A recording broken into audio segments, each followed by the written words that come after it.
നമസ്കാരം, എല്ലാവർക്കും വീക്കെൻഡ് ബോയ്സിലേക്ക് സ്വാഗതം. ഇന്നൊരു അടിപൊളി ഫ്രൈഡ് റൈസിൻ്റെ റെസിപ്പി ആയിട്ടാണ് ഞാൻ നിങ്ങളുടെ മുന്നിൽ വന്നിരിക്കുന്നത്. അപ്പോൾ എന്തൊക്കെയാണ് ഫ്രൈഡ് റൈസിന് വേണ്ടതെന്ന് ഞാനിന്ന് ജസ്റ്റ് കാണിക്കാം. നമ്മളിവിടെ ഫ്രൈഡ് റൈസിന് ബീഫ് കറിയാണ് വെക്കുന്നത്. ബീഫ് ഇവിടെ അരിഞ്ഞ് റെഡിയാക്കി വെച്ചിട്ടുണ്ട്. അപ്പോൾ ബീഫ് കറിക്ക് വേണ്ട പച്ചമുളക്, പഴുത്തക്കാളി, ഇഞ്ചി, വെളുത്തുള്ളി എന്നിവ റെഡിയാക്കി വെച്ചിട്ടുണ്ട്. ഫ്രൈഡ് റൈസിന് പൈനാപ്പിൾ, അതുപോലെ തന്നെ വെജിറ്റബിൾസ്, അതുപോലെ അരി നമ്മൾ നേരത്തെ കഴുകി വെള്ളത്തിലിങ്ങനെ കുതിർത്ത് എടുത്ത് വെച്ചേക്കാണ്. പിന്നെ ബീഫിന് ആവശ്യമായ സവാള എന്നിവ ഇവിടെ എടുത്ത് വെച്ചിട്ടുണ്ട്. ബാക്കി എന്തൊക്കെയാണെന്നുള്ളത് നമ്മൾ അന്നേരം ചേർക്കുമ്പോൾ കാണിക്കാം. അപ്പോൾ നമ്മൾ ബീഫ് കുക്കറിലേക്ക് എടുത്ത് കുറച്ച് മഞ്ഞൾപ്പൊടി, ആവശ്യത്തിന് ഉപ്പ് ചേർത്ത് ഒരു 2 വിസിലൊന്ന് വേവിച്ചെടുക്കുകയാണ്.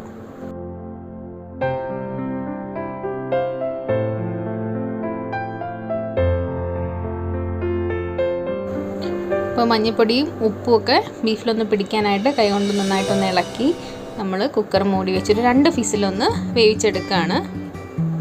അപ്പോൾ അതവിടെ ഇരുന്ന് വെന്തോട്ടെ. ഇനി നമുക്ക് ബീഫ് കറി വെക്കാൻ ബാക്കി പരിപാടികൾ നോക്കാം. അതിനായി ഒരു ഉരുളി എടുത്ത് അതിലേക്ക് ആവശ്യത്തിന് വെളിച്ചെണ്ണ ഒഴിക്കുക. വെളിച്ചെണ്ണയിലാണ് നമ്മൾ കുക്ക് ചെയ്യുന്നത്, അപ്പോഴാണ് അതിൻ്റെ ഒരു നാച്ചുറൽ ടേസ്റ്റ് കിട്ടുന്നത്. അപ്പോൾ ഇനി നമ്മൾ ഇതിലേക്ക് കുറച്ച് പച്ചമുളകാണ് ഇട്ട് കൊടുക്കുന്നത്. ഇനി ഇതിലേക്ക് നമ്മൾ നേരത്തെ എടുത്ത് വെച്ചിരിക്കുന്ന ഇഞ്ചി, വെളുത്തുള്ളി ഒന്ന് പേസ്റ്റാക്കി അതും കൂടി ഇതിലേക്ക് ചേർത്ത് കൊടുത്ത് പച്ചമണം പോകുന്നത് വരെ നന്നായി ഒന്ന് വഴറ്റി കൊടുക്കുന്നുണ്ട്.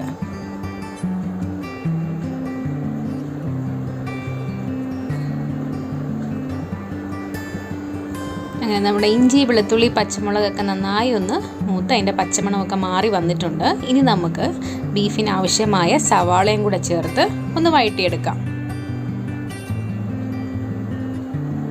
കുറച്ച് വെളിച്ചെണ്ണയും കൂടെ നമ്മൾ ഒഴിച്ചു കൊടുക്കുകയാണ്.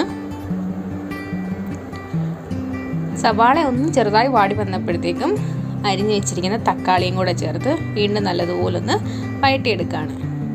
സവാള വാടാനായിട്ട് ആവശ്യമായ ഉപ്പും കൂടെ നമ്മൾ ചേർത്ത് കൊടുത്തിട്ടുണ്ട്. അപ്പോൾ ഇതെല്ലാം നന്നായിട്ടൊന്ന് വാടി വരട്ടെ. നമ്മളിതിലേക്ക് ആവശ്യത്തിന് കറിവേപ്പിലയും കൂടെ ചേർത്ത് കൊടുക്കുന്നുണ്ട്. അപ്പോൾ ഇനി നമുക്കിതിലേക്ക് ആവശ്യത്തിന് പൊടികളൊക്കെ ചേർത്ത് കൊടുക്കാം. ഞാനിവിടെ 2 സ്പൂൺ മുളക് പൊടിയാണ് ചേർത്ത് കൊടുക്കുന്നത്. ഇതിലേക്ക് ഒരു 2 സ്പൂൺ മല്ലിപ്പൊടി, ആവശ്യത്തിന് മഞ്ഞൾപ്പൊടി, കുറച്ച് പെരിഞ്ചീരകം പൊടിച്ചതാണ് ചേർത്ത് കൊടുക്കുന്നത്. ഇനി ഇതിലേക്ക് കുറച്ച് ബീഫ് മസാലയും കൂടെ ചേർത്ത് കൊടുക്കുന്നു. ഇനി ഇതിൻ്റെയൊക്കെ ഒരു പച്ചമണം പോകുന്നത് വരെ നല്ലതുപോലൊന്ന് ഇളക്കി കൊടുക്കുവാണ്. നമ്മുടെ മസാലയൊക്കെ നന്നായി മൂത്ത് പച്ചമണമൊക്കെ മാറി വന്നിട്ടുണ്ട്. ഇനി നമ്മളിതിലേക്ക് നമ്മൾ നേരത്തെ കുക്കറിൽ വേവാൻ വെച്ചിരുന്ന ബീഫ് നന്നായി വെന്ത് വന്നിട്ടുണ്ട്. അപ്പോൾ ബീഫിൽ നിന്ന് ഇറങ്ങിയ വെള്ളമാണ് നമ്മളിതിലേക്ക് ഒഴിച്ചു കൊടുക്കുന്നത്. അപ്പോൾ ഇത് മസാല നന്നായിട്ടൊന്ന് മിക്സ് ചെയ്യുവാണ്. ഇനി നമുക്ക് വെന്ത ബീഫും കൂടി ഇതിലേക്കിട്ട് നല്ലതുപോലെ ഒന്ന് മിക്സ് ചെയ്തെടുക്കാം. അപ്പോൾ നല്ല അടിപൊളിയായിട്ട് വന്നിട്ടുണ്ട്. ഇപ്പോൾ ഈ സമയത്ത് നമുക്ക് ഉപ്പൊക്കെ പാകത്തിനാണെന്ന് ചെക്ക് ചെയ്യാം. ഇനി കൂടുതൽ ഗ്രേവി വേണമെന്നുണ്ടെങ്കിൽ ലേശം ചൂടുവെള്ളം ഒഴിച്ചു കൊടുക്കാം.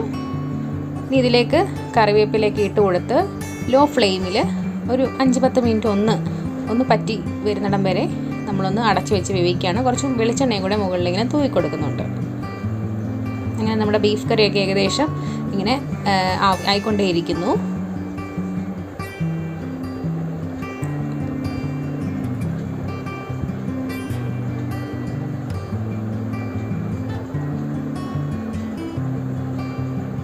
ഇനി നമുക്ക് റൈസിനുള്ള ഒരു പാത്രം ഗ്യാസിലേക്ക് വെച്ച് കൊടുക്കുകയാണ്. ഇതിലേക്ക് ഞാനിപ്പോൾ സൺഫ്ലവർ ഓയിലാണ് ഒഴിച്ചു കൊടുത്തിരിക്കുന്നത്. ഇനി ഇതിലേക്ക് സ്പൈസസ് ആണ് ചേർത്ത് കൊടുക്കുന്നത്. പട്ട, ഗ്രാമ്പൂ, ഏലക്ക അങ്ങനെയുള്ള എല്ലാ സാധനങ്ങളും നമ്മളിതിലേക്ക് ഇട്ട് കൊടുക്കുന്നുണ്ട്. ഇനി ഇതെല്ലാം ഒന്ന് മൂത്ത് വരുന്നിടം വരെ ഒന്ന് വെയിറ്റ് ചെയ്യാം. ഇനി ഇതിലേക്ക് ഒരു 3 പച്ചമുളകും കൂടെ ചേർത്ത് കൊടുക്കുന്നുണ്ട്.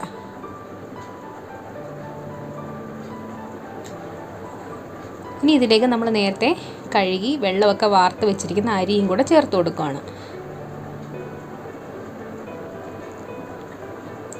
ഈ അരി നമുക്ക് നന്നായിട്ട് ഒരു 2 മിനിറ്റ് ഇങ്ങനെ ഒന്ന് ഇളക്കിയെടുക്കാം. ഇനി ഇതിലേക്ക് ആവശ്യത്തിന് വെള്ളം കൂടെ നമുക്ക് ചേർത്ത് കൊടുക്കാം. ഞാനിവിടെ വെള്ളം ചൂടാക്കിയ വെള്ളമാണ് ചേർത്ത് കൊടുക്കുന്നത്. നമ്മളിത് ഊറ്റിയെടുക്കുകയാണ് കേട്ടോ, പറ്റിക്കുമല്ല.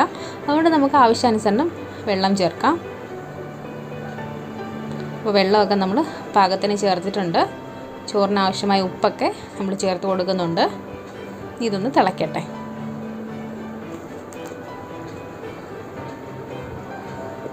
ഇനി ഇതിലേക്ക് ഏകദേശം തിള വന്നിട്ടുണ്ട്. അപ്പോൾ ഇനി ഇതിലേക്ക് കുറച്ച് ക്യാരറ്റ് അരിഞ്ഞതും കൂടെ ചേർത്ത് കൊടുക്കുവാണ്.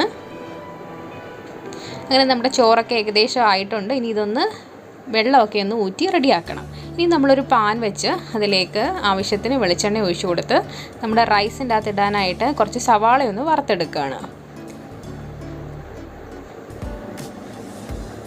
അപ്പോൾ ഈ സവാളയൊക്കെ ഇട്ട് കൊടുത്തിട്ടുണ്ട്. ഇനി ഇതൊന്ന് നമുക്കൊരു ഗോൾഡൻ ബ്രൗൺ കളറാക്കി ഒന്ന് വറുത്തെടുക്കാം.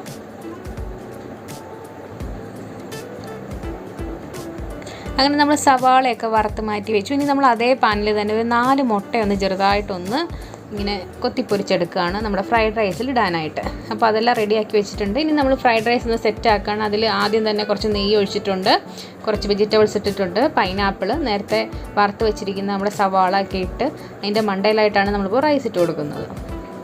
അങ്ങനെ അതിങ്ങനെ ഓരോ ലെയറായിട്ടാണ് നമ്മൾ സെറ്റ് ചെയ്യുന്നത്.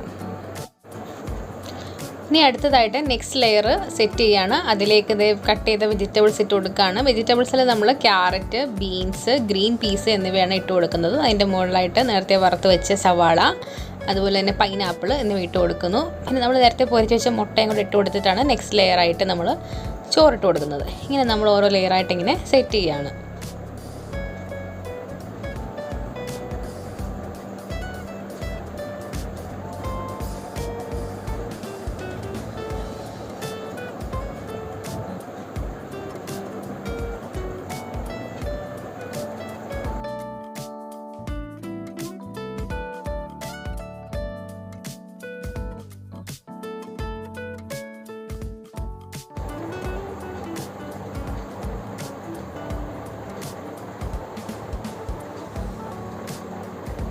അങ്ങനെ നമ്മുടെ ഫ്രൈഡ് റൈസ് ഒക്കെ ഏകദേശം ഇവിടെ എല്ലാം സെറ്റ് ചെയ്ത് റെഡിയായി വന്നിട്ടുണ്ട്. അപ്പോൾ എല്ലാവരും ഈ ഒരു രീതിയിലൊന്ന് ട്രൈ ചെയ്ത് നോക്കണം. നോക്കിയിട്ട് ഇഷ്ടപ്പെടുവാണെങ്കിൽ കമൻറ്റ് ബോക്സിൽ ഒന്ന് കമൻറ്റ് ചെയ്യാൻ വേണം. അപ്പോൾ നമ്മുടെ വീഡിയോ എല്ലാവർക്കും ഇഷ്ടമായെന്ന് വിചാരിക്കുന്നു. ഇഷ്ടമായെങ്കിൽ നമ്മുടെ ചാനലൊന്ന് സബ്സ്ക്രൈബ് ചെയ്യുക, മറ്റുള്ളവർക്ക് കൂടെ ഒന്ന് ഷെയർ ചെയ്ത് കൊടുക്കുക. അപ്പോൾ നമുക്ക് വീണ്ടും മറ്റൊരു വീഡിയോയുമായി കാണാം. അതുവരേക്കും എല്ലാവർക്കും ബായ്.